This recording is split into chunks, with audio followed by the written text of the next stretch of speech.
Previously on Restoration, following Drake's portals leads the team to a village 100 years in the past.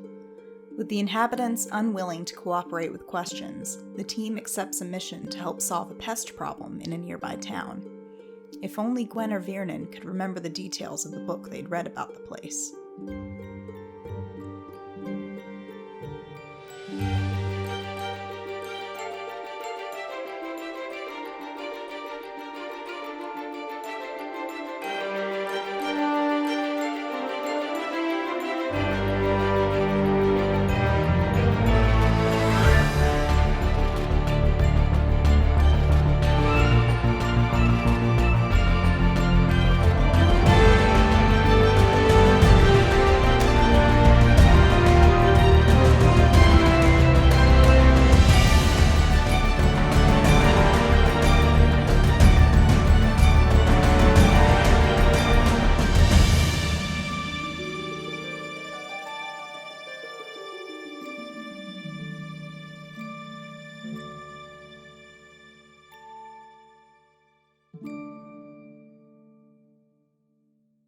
The weather kind of took a turn for the worse while you were talking with Lucas, the innkeeper, but he tells you where you can find some horses to hire, and you're able to get some horses to go a little faster on your route to Vermeillion.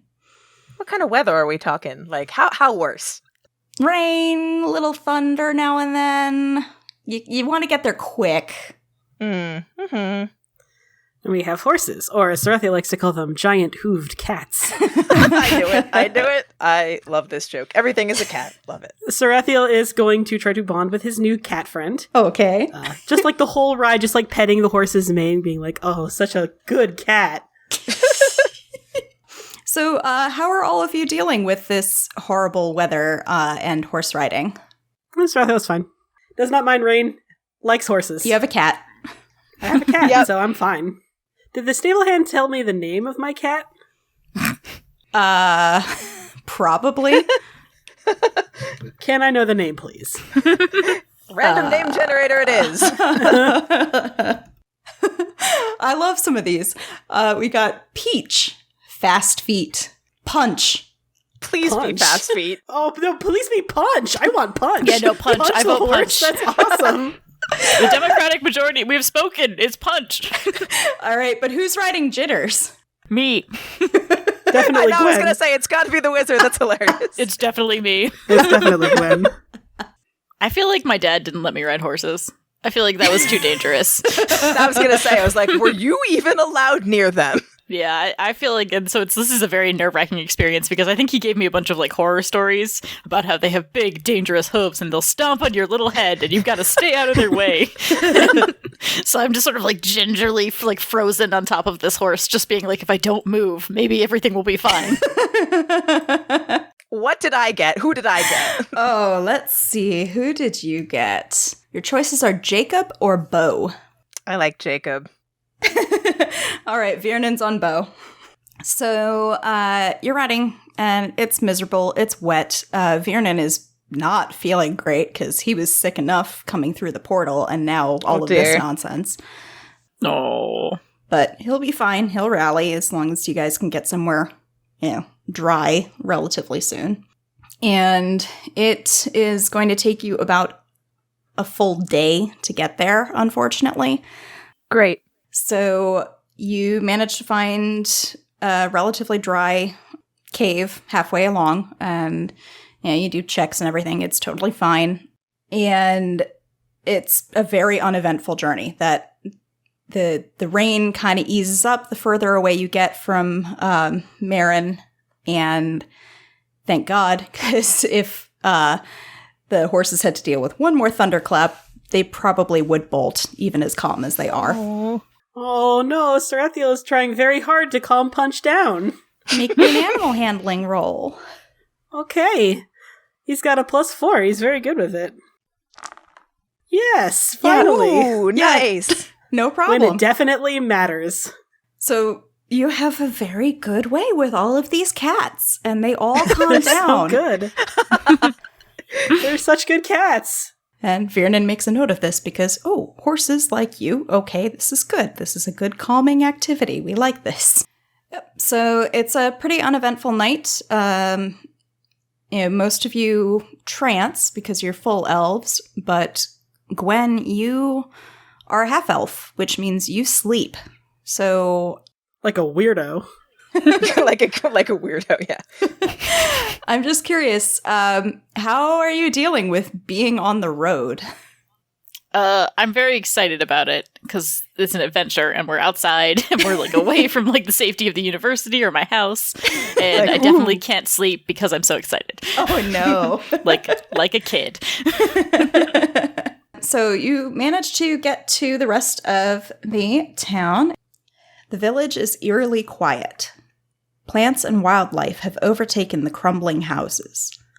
Leafless vines climb rotting walls. Birds and other small creatures nest in the exposed rafters, and gnarled trees protrude from the fallen roofs of a few buildings. The overcast sky adds an air of oppression to the scene, seeming to envelop the village. Well, this is bad. I like how there's just like a very prominent cemetery, nearly like a fourth the size of the town itself. It's fine. It's fine. You knew that you were coming to the site of a mining disaster, so it makes sense that there would be a pretty big cemetery right now. All right, so you're coming in from the bottom of the map, and there's a pretty wide avenue in front of you. Lots of houses around you. They're kind of crumbling and decrepit. Some of them are shops and things, and you're going to assume that the biggest building in front of you beyond that tree is the mayor's house. And if you'll remember, Lucas said that the mayor had been investigating the disaster and what was going on in the village. So there's a couple places you can go to check out. We've got a blacksmith's shop. We have a stonemason's workshop. We have the graveyard. We've got the mayor's house and the tree. So if we go to the graveyard, we can complete that one side quest. True. You had 2 parts to complete with that. One was getting the locket, and the other was putting the flowers on the grave. So we can go to the tree and then get the thing and then go to the graveyard? Yeah. Chaz definitely, wants to he's very suspicious of this place. And definitely anywhere we go, he's going to want to be like, wait, before we touch anything. Alrighty. Okay, I'm feeling tree. Let's go to the tree. Okay. Yeah, sure. So you head over to the tree, and it's bare. It doesn't have any canopy or anything of leaves. It's kind of shriveled, shrunken. And so you were going to investigate it? Mm-hmm. Go ahead and make a roll. Nice. Oh. So you very easily find there's a hollow on one side of the tree. It's on the west side, it says. So, the side over towards the graveyard, I guess. Mm-hmm.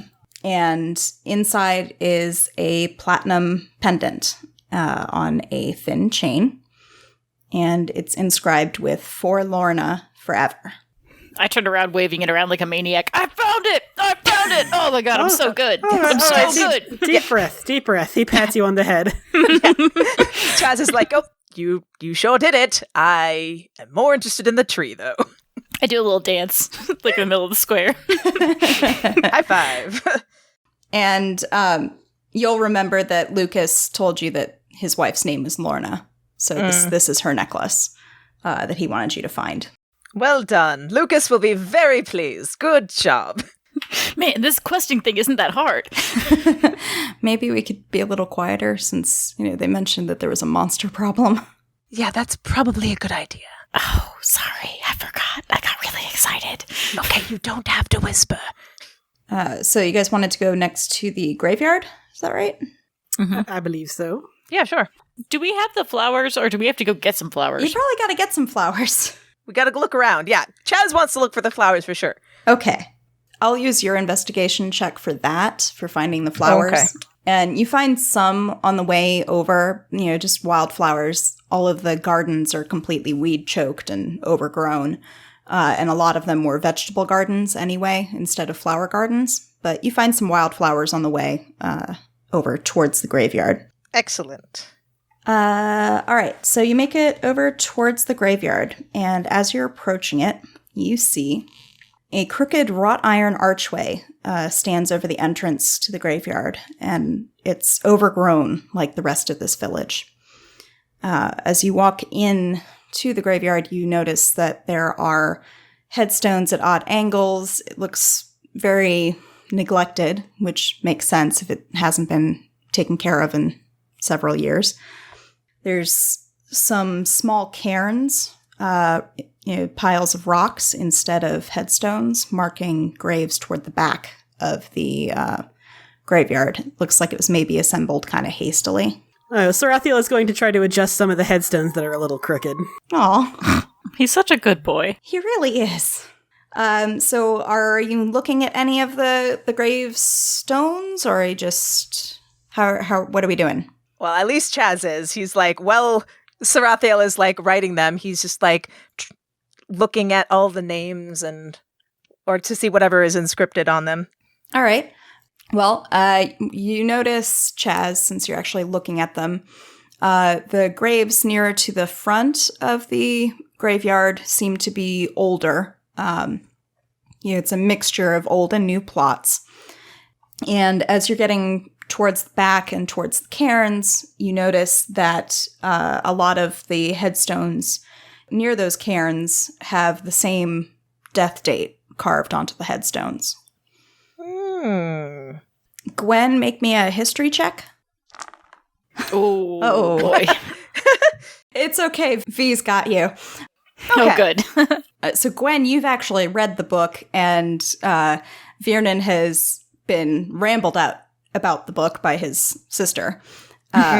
So he remembers that's the date that the mine collapse occurred. I smack my head. Oh man, how did I forget that? That can't be a coincidence. Sarathiel is going to look for for Lorna's grave while they investigate that. Okay. How are you guys situated? Are you kind of clustered together? Are you spread out a bit? I'm next to Virnan, because I feel like we're talking about the date and everything. Yeah. Yeah. Sarathiel is a strong boy. He feels secure enough to be on his own if necessary. But he's also not going to shove anyone away if they follow him around. So. No, I've got the flowers, so I've got to follow. Yeah. So you two are looking for Lorna. Okay. You just kind of... You can't shake the feeling of being watched in this place. It's a creepy, worn down town. It's just a little spooky. Gwen, you don't notice it right away because you're busy being a nerd and excited about book and talking and, oh, whoa, this history and blah, blah, blah. But you do kind of feel watched. And, you look around, there's nothing around you. Yes, but it's just a feeling. Very normal. Yeah. Totally fine. I feel like Sarathiel is used to that feeling, so he doesn't even really perceive it anymore. He just kind of goes about his business. Yeah, I mean, when you're surveilled 24/7, it's kind of hard to... Yeah, that's just his default setting. I feel like I'm too much of a baby to... I don't think I would notice that much. I feel like I'm not enough of a, experienced person that it just doesn't mean anything to me. All right, so you feel the shivers down your back and, the hair standing up on your neck, and you're just like... no, it's just cold. It's just the breeze. Well, we're in a creepy place, and I'm nervous, so it's probably just that. Yeah, it's just nerves, and I'm on my first big adventure outside, so it's fine. Yeah, Chaz is opposite though. He's gonna be on edge with a capital E, So I think Chaz, you're definitely feeling the worst of it. You're just okay, it feels wrong here. It just feels wrong. There's nothing obvious for why it feels wrong, but everything feels wrong. Okay, so you do eventually find the gravestone for Lorna Grosvenor, and it's in a section at the back, and it's a few headstones away from all of the cairns. He nods to Chazmir to put the flowers on the grave. Oh yeah, Chaz definitely does that. He says, well, may whatever god she follows ease her passing into the next life. And I feel like Chaz sort of whispers more to the flowers, like, someone here loves you still. That's very sweet. Chaz, you noticed when you bent down to put the flowers on the grave, it's engraved with "Beloved of Lucas, forever, my heart." Oh. No. As you place the flowers on the grave, you hear this soft, contented sigh on the wind. Oh. Slowly fades.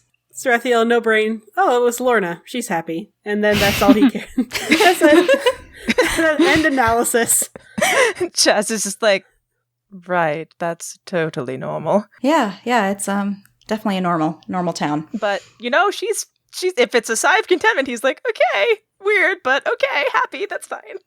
So as you were approaching the cemetery, you notice that there is a cart abandoned in the middle of the road north out of the village. You can investigate it if you want, or you can leave it alone. Oh, anything that can be investigated, Chaz is going to investigate.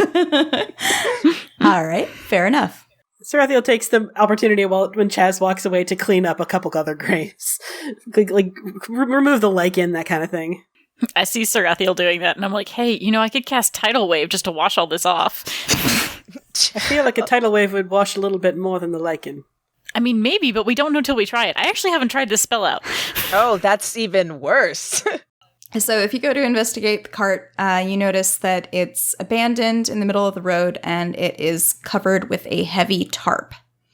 It's a little gruesome. There's the remains of a horse nearby. Oh. It's skeletal remains at this point, but let's see. Roll me another investigation check, anyone who's checking it out, or a survival check. Damn, neither of us did very good. Oh, boy. Virnan finds that the driver's seat of the cart lifts up, and it reveals a compartment underneath. And inside the compartment is a pouch with some gold and a ledger listing sales in settlements around the area. Based on the timeline that you're in this portal area, it was only about a year ago that this cart and horse and whatever got left here. Oh, so there's still something here. That just backs up the monsters, yeah. So it sounds like maybe the folks in Marin are not unfounded in their worries that there is still something here. Is there anything we can see from the cart, or is there any kind of damage that we can look for, that looks like something like claws, or I guess the horse has been dead for a while. Yeah. Yeah, I mean, you could check the bones for claw marks, but that'd be... Nobody rolled high enough to notice. Yeah, exactly. Fair enough. Yeah, so it's recent. There's something still in the town, so maybe your feelings of being watched are not as unfounded as you thought. Where are you guys all located? Chaz and Gwen, you were actually investigating the cart. Where'd Sarathiel go? He's still finishing up. As soon as someone calls him over, he'll come over, but he's still cleaning off a little bit of lichen, I think. Okay. Creeping vines, straightening tombstones. In that case, Sarathiel, you hear some indistinct whispering in your ear. Oh dear. Oh dear. Sarathiel does the first dumb thing, which is look around. There's nothing around you. Hello? No response. And he shrugs, because head empty, no thought, and he just goes back to what he was doing. The whispering starts up again. He turns around and is like, listen, if you want to say something to me, I'm right here. You can just speak. Can we hear him talking, from where we are? Yeah, you're close enough. Just what are you talking about? We're looking at the cart. I'm not talking to you. I'm not talking to you either, Chasmere. There's someone whispering and I can't see them. So I'm just telling them what? that if they want to talk to me, if you want to talk to me, I'm right here. I hide behind Virnan. Chaz hears that, I hear whispering, but I can't see anyone, and he's like, oh, no, of course. Virnan, this isn't good. This is very scary. I want to go home. Now, I want to go over to where Sarathiel is and see if I can hear it. Well, no, it's quiet. As soon as Sarathiel had drawn attention to whatever this was, it's not talking anymore. Sarathiel assumes it's gone now. And he just sort of shrugs and says, okay, well, that was weird. What's you next? He's literally too dumb to be scared. Right, like, weird. I really, like, Chaz just does not like this. Like, I can cast Detect Magic since I did take it. Sure. I think I need someone to talk me into it, because right now I'm just very scared. So I'm just, like, hiding behind Virnan, like, shaking. Virnan, fingernails are digging into your arm. You can listen up a little bit. It's okay, Gwen. Oh, I'm sorry. I let go of you and, like, stumble back. He just kind of pats your shoulder like, it's okay. It is spooky. Where did they go? Where did they go? I don't know. Chaz is just like, I don't know, but maybe if you cast a spell, we might be able to know. Oh, I could cast Tidal Wave. No, not that one. Anything but that one. Okay, not Tidal. Oh, wait. Oh, Detect Magic. There we go. Something better. I'm going to cast Detect Magic. Yeah, I think this doesn't do anything. Did you detect anything? I'm, like, concentrating really hard, and I think I'm just, like, looking around, trying to see if there's anything that's, like, speaking to me. And I finally turn, and I'm like, there's nothing.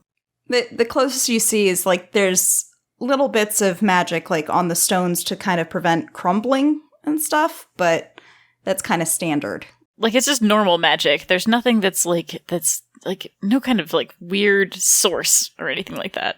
Maybe Sarathiel did imagine it, I say. And I'm like boosting myself back up again. I'm like, okay, yeah, I let go of Virnan. I'm like, okay, yeah, no. He just, you were just hearing things, Sarathiel.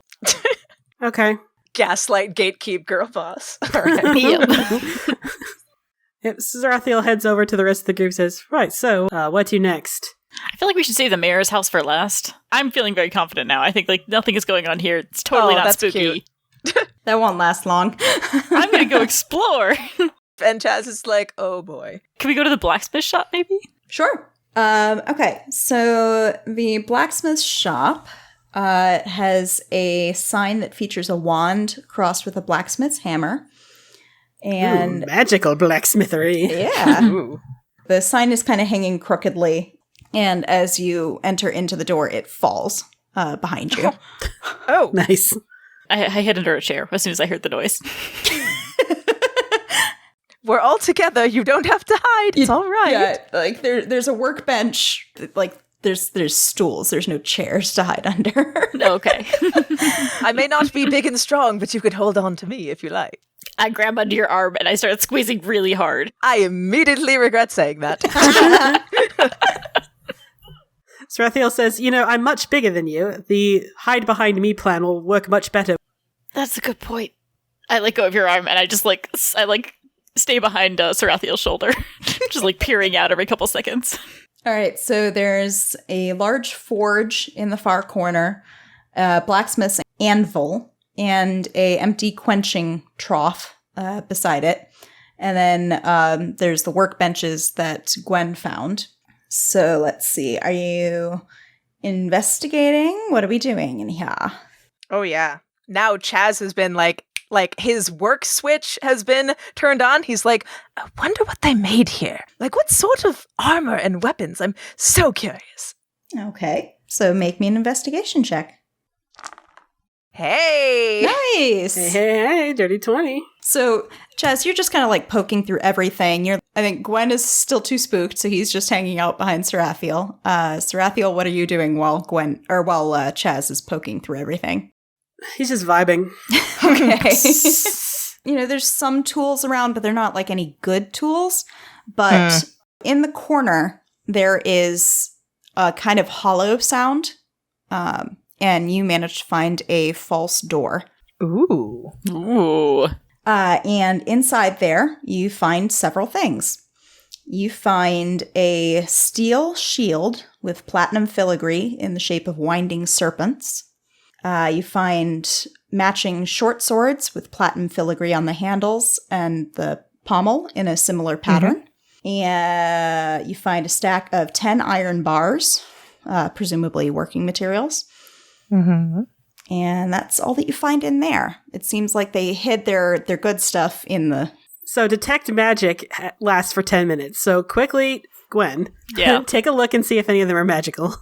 Okay. The shield and the swords and stuff, they're all perfectly normal. But, Gwen, you sense something magical down underneath the workbench. I'm like, guys, I think there's something, and I go to look under the workbench. You find a thin platinum ring toward the back of the workbench, like kind of wedged behind one of the legs, the table legs. Oh shit. Magic ring. Magic Put ring! it on and summon Sauron. I pull it up and I look at it and I'm like, well, it doesn't look particularly special, but Chaz, come look at this. I have the spell Identify. Oh, look at that. It's a ring of swimming, which is an uncommon magic item. It does not require attunement. And the person wearing it has a swimming speed of 40 feet while wearing it. Very niche. Right? Which character do we want to see swimming the most, and why is it Sarathiel? Right. Who wants to see Sarathiel wet? Everybody raise your hand. Yep. Yeah, I feel like the rest of us who've given this would not be able to take advantage of it, because, we're just... He's the one with the strength mod, the athletics check bonus, that kind of thing. There's not much else here. It looks like the people who were in this shop took most of the things that they could carry with them, if it was valuable, and if they couldn't carry it, they hid it. And you've found everything in here. Gwen, it sounds like you got over your nervousness and were exploring a little, which is good. While Chaz was investigating the ring, your attention just kind of wandered, and you see this strange shadow. It's longer than it should be, and you're not quite sure where it comes from. And it's just long across the floor, but as soon as you look at it, it just kind of, it's a normal shadow. What? No, nothing weird going on here. I do a double take and sort of shake my head, like... No, it's fine. No, nothing there. There's still nothing magical? Nope. The ring's the only thing giving off anything. This is a weird town. Yeah, I'm with you on that one. It's getting later in the day. You got into the town probably about mid-morning, and it's getting towards mid-afternoon by now. I'm gonna leave it up to you guys if we want to just go directly to the mayor's house or if we still want to check out more of the... I'm fine with just going to the mayor's house. Let's go to the big house at the end of the road. Yes, so the description of the mayor's house. This grand 2-story brick house has fallen prey to time and the elements like the rest of the village, but it remains in better shape than the smaller houses. Heavy wooden double doors are flanked by dark windows, and chimneys anchor the building at each corner, their masonry crumbling. In front of the house looms a wide leafless tree, the one you saw earlier. Its gnarled branches reaching toward the clouds like twisted fingers, and its rough bark is pockmarked with large knots and beetle holes. Is the front door closed? Yes? Sarathiel knocks. There could be someone there, you don't know. Subtlety. Hello. There's nobody home. Oh. Sarathiel checks the handle to see if it's locked. Nope. You're in luck. He opens the door and goes in first. He is a tank. He knows his place. So the entryway. Dust covers everything in this wide hallway. Moth-eaten cloaks hang from hooks on the left-hand wall. To the left and right, hallways branch off into the gloom. Ahead, a stairway leads up to the second floor, and a door stands beneath the stairs, seemingly leading to the backyard. Okay. There's a little bit of light, but it was kind of overcast outside, so the light quality is not great in here, but, you've all got dark vision. You're fine. How spooky is it? Is it very spooky? I mean, it's pretty spooky, Yeah, Sarathiel heads right in, takes a look around. He'll wait for a cue from someone smarter to let him know which door he should open first, or where he should go. There's what looks like probably a living room, some kind of dining room, maybe a parlor, kitchen. I'm inside the house, but barely. Like straddling the door. Chaz just gently pulls him in it's fine. What if it's not? It's creepy in here. Do you see all those cobwebs? It's creepier outside. Exactly. You have to stay with us at least. I look very panicked outside and inside. I'm just like I'm trapped and I didn't realize. Sarathiel pets your hair. Like, I appreciate that, but still, I think I just get my back up against a wall and I just sort of like stand there frozen. I guess I'm gonna look around. As usual, is there anything I see that's magical? There is nothing magical that you can sense, at least on this level. Okay. So are you going to go into any of the rooms so I can describe any of them? Or, because I know Sarathiel's just chilling till somebody tells him what to do. Yep, he's waiting for directions. I don't know. I feel like, Chaz looks at V like, any thoughts? I mean, maybe see if we can find something that looks like an office or somewhere she might have kept notes. Great. So, just start opening doors. Sarathiel shrugs and he opens the first door that he sees. So that's going to be the parlor. The parlor is empty except for 4 wingback chairs situated along the left-hand wall and a desk in the right-hand corner beside the window. A fireplace dominates the southeast corner.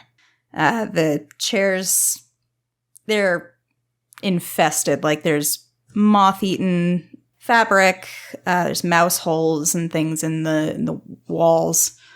It's pretty decrepit. Charming. Any papers on the desk? Make an investigation check.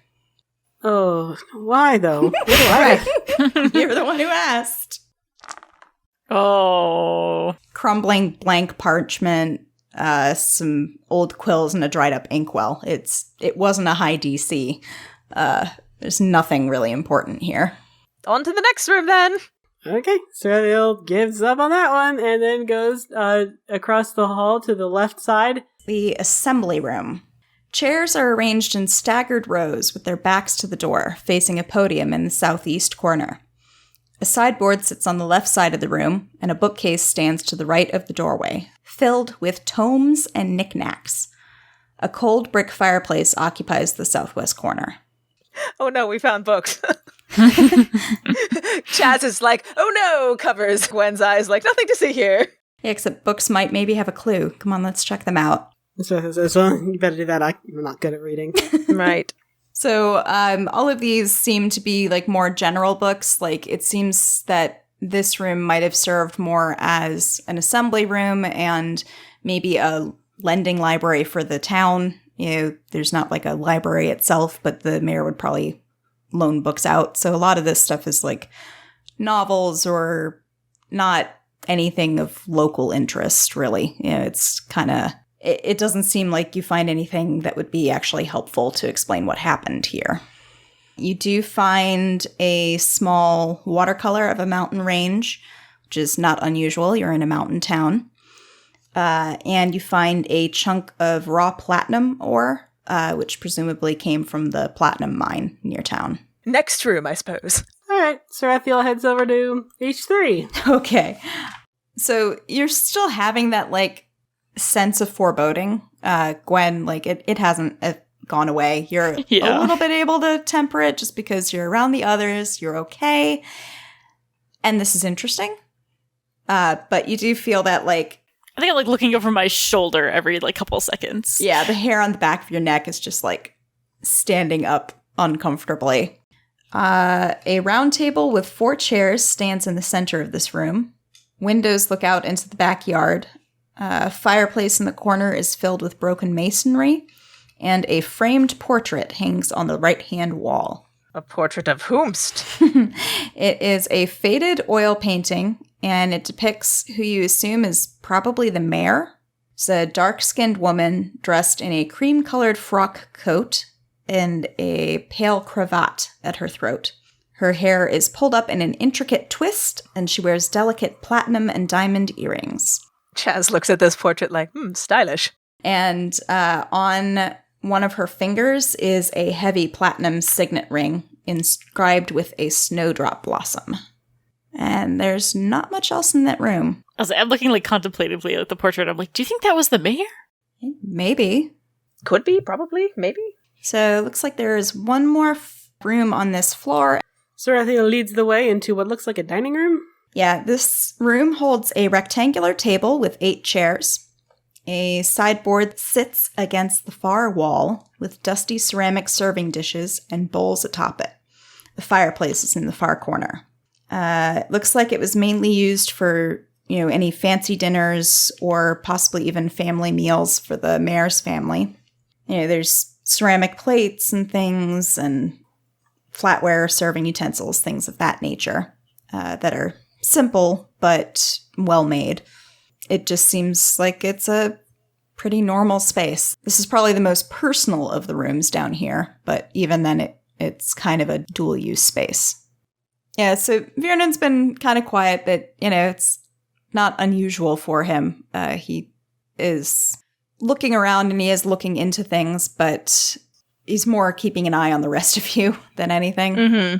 Yeah, he's also still getting a little bit better from that nausea the other day. I think maybe we might find something upstairs in the personal quarters, but I don't think there's anything down here. I think anything that was down here would have been taken away, or if I remember correctly from the book, the mayor had been living here sort of alone at the time. So I think probably she would have kept the things where she was more comfortable in the house. Mm. So in her bedroom upstairs. Yeah. Well, all right. And Sarathiel trumps off the stairs. There's horrible creaking and groaning of the wood. Oh, God. Yeah, that doesn't bother Sarathiel. Head empty, no thought. Yeah, Chaz is keeping an eye on both Virnan, you don't throw up, and you, points to Gwen, don't freak out, it's fine. I'm fine. I'm not freaking out. I'm not freaking out. All right. Are you guys coming? Yes. We are. Yes. Do you want to hold my hand, Gwen? Yes. Okay. All right. Let's go. V brings up the rear, making sure nobody's left behind. Let's see. There's a landing at the top of the stairs. It's open. And there's 4 closed doors before you and a large entryway gaping from across the hall to the south. Now, if we're looking at personal quarter, this is my D&D based intuition. It's either an H11 or H9. Because H11 is the only one with a desk. Yep. And H9 has a table, so That's true. It's got to be in one of those. That's true. places. Plus, the H11 has the bigger room, so that's probably the mayor's actually room. That's actually. probably, yeah. Mm-hmm. All right. So were you going to go into the open room, or were you going to open up one of the side rooms? That's probably a bedroom. Sarathiel heads through the entryway into the little, what is it, a meeting room that's on the map? This is actually the library. Oh, nice. Shelves filled with books line the walls of this library, and 4 wing-back chairs sit around the low table in the center of the room. The wide bank of windows in the south wall affords a panoramic view of the dilapidated houses beyond the twisting branches of the tree in the front yard. It seems like this area is more of the personal library for the mayor. It's definitely more stocked, and it also seems like it's more lived in than the other rooms downstairs did. Says, well, boys, I think we have found it. Cool. Found what? The thing we're looking for, whatever that is. Oh, right. This is the most promising spot we found. Sarathiel, do you even remember why we're here? No, I don't. Okay. I want to say it was something about a cat. No, No. not even close, but okay. Hey everyone, Val here. Thank you for tuning in to the latest episode of Crit Fail Club Restoration. If you can't wait to hear what happens next, check out our Discord server for episodes in pre-release, or to listen in live as we record. You can join us by going to bit.ly/CFCDiscord. For more information on the show, character biographies, and links to social media, head to our website, critfail.club or critfailclub.com. You can follow us on Facebook, Twitter, and Tumblr. We don't advertise at all, so if you like what you hear, tell a friend who might also enjoy the show, post on social media about it, or leave us a review on Apple Podcasts. Full episodes are available on our YouTube channel, bit.ly/CFC channel, or on other major podcast platforms. Thanks again for tuning in.